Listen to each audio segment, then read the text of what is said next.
I'm definitely not one to tell Terrence Tao not to use GPT. Yeah, exactly. I don't think anyone is. Yeah. What do you think are the most miraculous, to use a word that you used earlier, ways that people can actually use AI? Yeah, so there was a tweet by mathematician Timothy Gowers. He's a Fields medalist, so one of the best in the world, at Trinity College in Cambridge, Great Britain.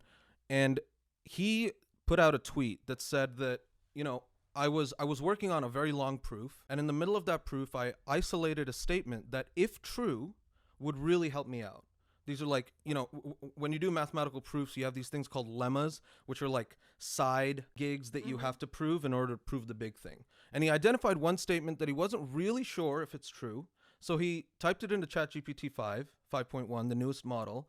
And in 20 seconds, it provided a proof for that, which was consistent. Now, he said, it would have taken me about a day to figure that out because it's not in my lane of expertise of mathematics. It saved him a whole day of work. And he went and actually made sure that it didn't hallucinate it and things like that. So you do have to do these checks.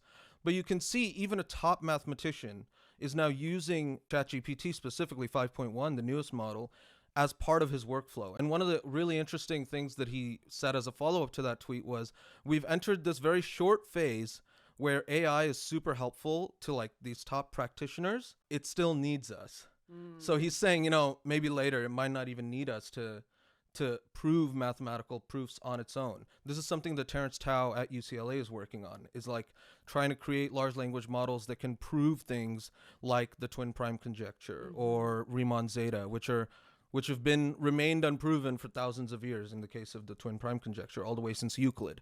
So we've been at it trying to find a proof for this thing. Maybe AI is the answer, right? Okay. So that, I think, is miraculous, that somebody like Terrence Tao or Timothy Gowers, these are men at top of their field in mathematics, are able to use this to help them.